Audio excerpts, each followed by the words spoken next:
10 जो है वो पार्टिसिपेंट हमारे पास मौजूद हैं। हम 10 पार्टिसिपेंट के हवाले से ही जो है वो क्वेश्चन कर लेंगे। मैं आपको जो है बुक दिखा दे रखे शेयर इसमें करा के। देता हूँ। पहले बुक मेरे पास जो मौजूद है वो बुक शेयर करा देता हूँ।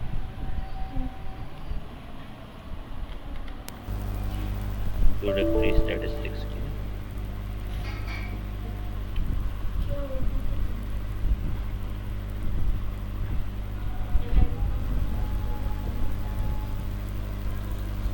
क्वेश्चन नंबर आज जो है हमने जो देखना है वो है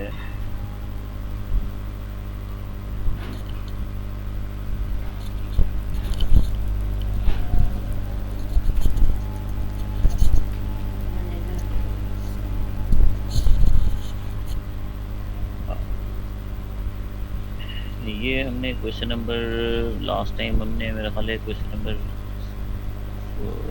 5.64 देखा था। तो आज जो है वो क्वेश्चन नंबर 5.66 हम देख लेते हैं। 5.66 क्वेश्चन नंबर जो है फूड सेफ्टी के हवाले से है। कहते हैं article title you are eating that published in the New York Times discuss consumer perception of food safety. The article cited research by the Food Marketing Institute, which indicate that 66% of consumers in the United States are confident that the food they buy is safe. ठीक है। तो 66% लोग ऐसे हैं जो कि सोचते हैं जो वो फूड खरीदते हैं वो सेफ है। इसका मतलब ये है। Suppose that 6 consumers in the United States are randomly sampled, यानी 6 लोगों को उन्होंने सेलेक्ट किया and ask whether they are confident that the food they buy is safe। और उनसे सवाल किया कि जो फूड वो खरीदते हैं वो सेफ है या नहीं है। अब आपको फाइंड क्या करना है। कहते हैं determine the probability the number answering in affirmative is, यानी जिन लोगों ने आंसर किया यस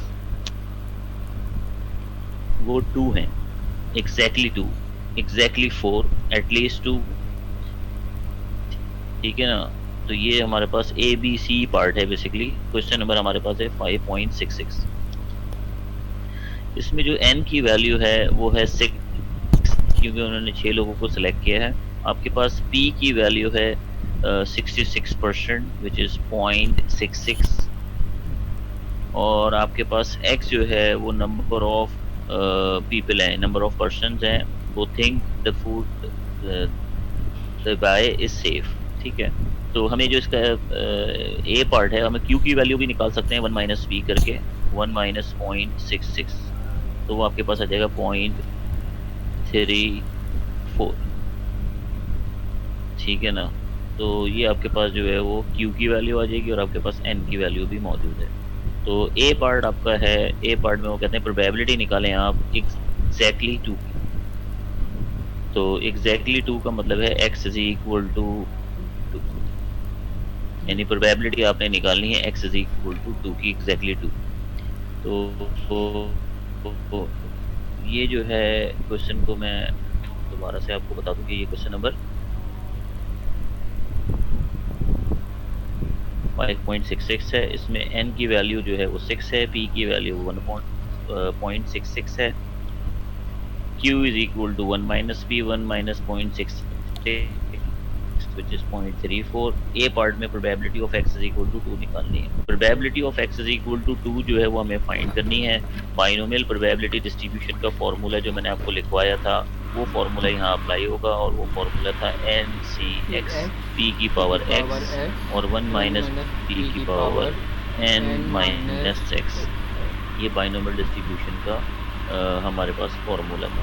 अब आप क्या करेंगे, अब आप जो है वो इसमें फॉर्मूले में वैल्यू पुट करेंगे। एन भी मौजूद है हमारे पास सिक्स। विच इज 6, एक्स की वैल्यू हमारे पास मौजूद है 2, पी हमारे पास है 0.66, हम ना बैक तो एक्स की खड़ी है। पावर यानी पावर 2 सॉरी, 1 माइनस पी की वैल्यू है कटे आपके थे पास पर तो 0.66 rest two power 6 minus 2। Two. Now 6c2 जो है वो आप डायरेक्ट कैलकुलेटर से भी फाइंड कर सकते हैं और चाहें तो आप मैनुअली भी निकाल सकते हैं। दोनों तरीके हैं आपके पास। तो हम क्या कर रहे हैं, सॉरी हमारे पास 2 को निकालना है ना, हम कैलकुलेटर यूज करेंगे इसके लिए। और तो ये आपके पास आ जाएगा 6c2 2 is equal to 15।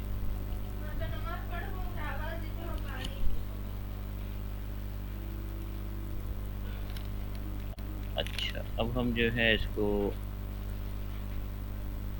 वापस आ जाते हैं, और 0.66 की पावर 2 कितना आ जाएगा? 0.435। 1 - 0.66 जो है वो 0.34 हो जाएगा, उसकी पावर 6 - 2 जो है वो बेसिकली 4 हो जाएगी। तो आपके पास 0.013, इन सबको आपस में मल्टीप्लाई कर देंगे तो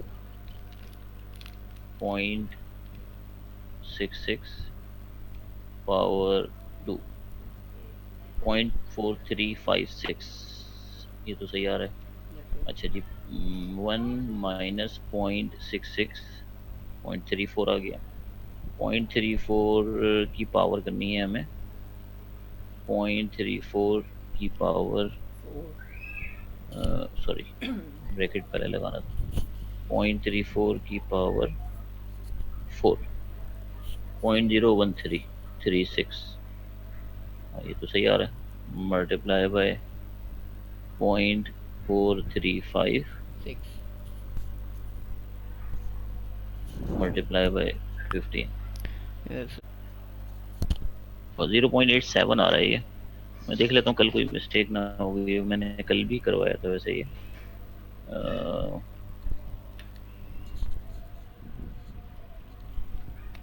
अच्छा, ठीक है, सही आ रहा है हमारा आंसर है। हम इसको दिखा देते हैं, ये आपके सामने मैंने करेक्ट कर लिया है, कैलकुलेट करके देख लिया है, बिल्कुल सही आ रहा है। 8.71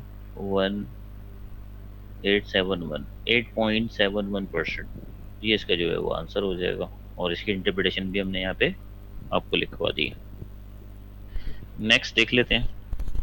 नेक्स्ट में उन्होंने कहा था exactly 4।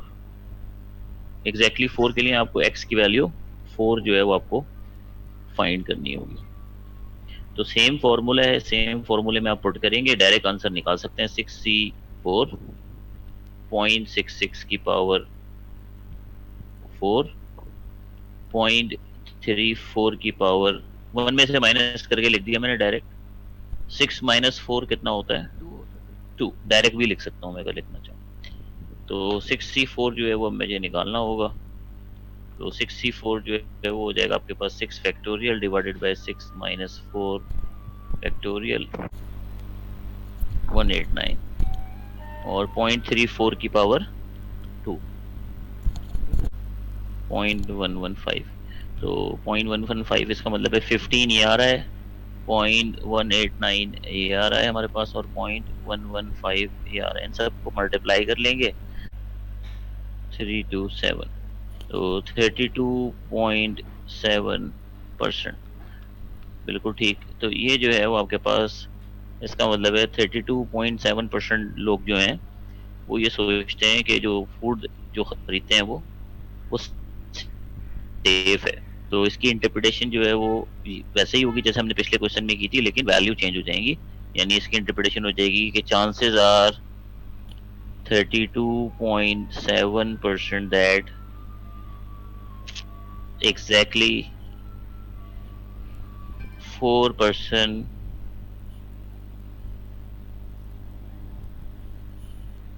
think the food they buy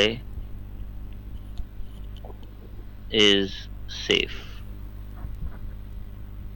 तो ये थोड़ा सा जो है वो डायरेक्ट भी आप कर सकते हैं, डायरेक्ट डायरेक्ट वैल्यूज भी पुट करके डायरेक्ट आंसर निकाल सकते हैं। इंटरप्रिटेशन इंपॉर्टेंट है, लाजिम बात है कि आपने इसको इंटरप्रेट कैसे करना है। तो इसका जो सी पार्ट था, सी पार्ट में क्या था? सी पार्ट में था एटलीस्ट 2। अच्छा, तो आपको जो सी पार्ट है इसका, ये बी पार्ट था। एटलीस्ट 2 का मतलब है एक्स इज ग्रेटर देन और इक्वल टू 2, ये मतलब है इसका।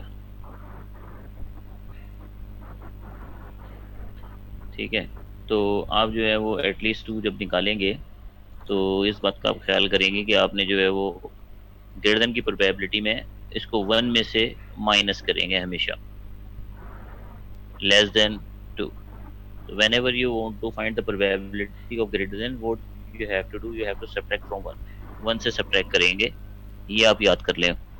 वन माइनस, अब टू से लेस क्या होता है, टू से लेस होता है X is equal to zero plus X is equal to one. Two नहीं होगा इसके अंदर क्योंकि टू से लेस है। ठीक है, तो वन और टू, वन और जीरो की जो प्रोबेबिलिटी है उनको आप ऐड करेंगे और वन में से माइनस करेंगे, तो आपके पास ग्रेटर देन और इक्वल टू टू की प्रोबेबिलिटी निकल आएगी। तो इसका तरीका ये होता है कि वन, जीरो की प्रोबेबिलिटी निकालें और वन की प्रोबेबिलिटी निकालें, फिर दोनों को जमा कर लें, तो आसान हो जाएगा। तो हम करेंगे, पहले जीरो की प्रोबेबिलिटी निकालेंगे और वन की प्रोबेबिलिटी निकालेंगे, और डायरेक्ट डायरेक्ट कर लेंगे तो हमें आसानी हो जाएगी। जीरो की प्रोबेबिलिटी आपके पास आ जाएगी 6c0.66 की पावर जीरो, वन माइनस 0.66 की पावर 6 - 0, और यहाँ पे भी हमें प्रोबेबिलिटी जो निकालनी हो जाएगी 6c1.66 की पावर वन, 0.34 की पावर 6 - 1। तो यहाँ पर डायरेक्ट लिख लें आप, और यहाँ पे डायरेक्ट लिख लें। 6c0 जो है वो वन के बराबर होता है, 0.66 की पावर वन जो है ये भी वन के बराबर होता है, 0.34 की पावर 6, तो 0.34 की पावर 6 जो है वो हमें करनी है। 6c1 जो है वो 6 के इक्विवेलेंट होता है, 0.66 की बराबर होगा, और 0.34 की पावर 5 हो जाएगा ये, 0.34 की पावर, 0.34 की पावर 0.0015, बिल्कुल सही है, 4। तो ये यही आंसर हो जाएगा, 0.00154। ठीक है, और नीचे वाली जो वैल्यू है इसको भी कैलकुलेट देते हैं, ये 0.34 की पावर, 0.34 की पावर 5, ये आगे इसको मल्टीप्लाई करें 0.66 से, फिर उसको मल्टीप्लाई करें 6, तो ये आ गया 0.00, सॉरी 0.179, 0.1799। ठीक है, तो 0.01799 प्लस 0.00154, 0.01953, 0.01953, तो वन माइनस 0.01953, इसको वन में से माइनस कर लें,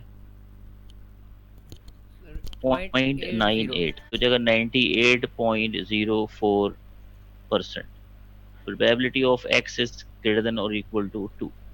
ऑब्वियसली क्योंकि दो या दो से बड़ी प्रोबेबिलिटी की जो है वो हाई आनी थी, क्योंकि 6 लोग तो टोटल आपने सेलेक्ट किए थे, तो 2 3 4 5 6, यानी 5 लोगों की जो है प्रोबेबिलिटी आपको निकालनी थी, वो आपने निकाल के यहाँ बता दी, और ये आपके पास वैल्यू आ गई है। इसको हम जो है वो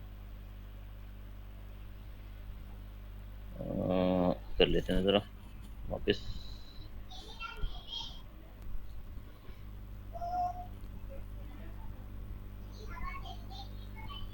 तो ये मैंने सोल्यूशन निकाला है वो मैं आपको देता हूँ। ये सोल्यूशन जो हमारे पास मौजूद है, probability of X is equal to zero की प्रोबेबिलिटी हमने निकाली है, कैलकुलेट हो गई 0.154 आ गई।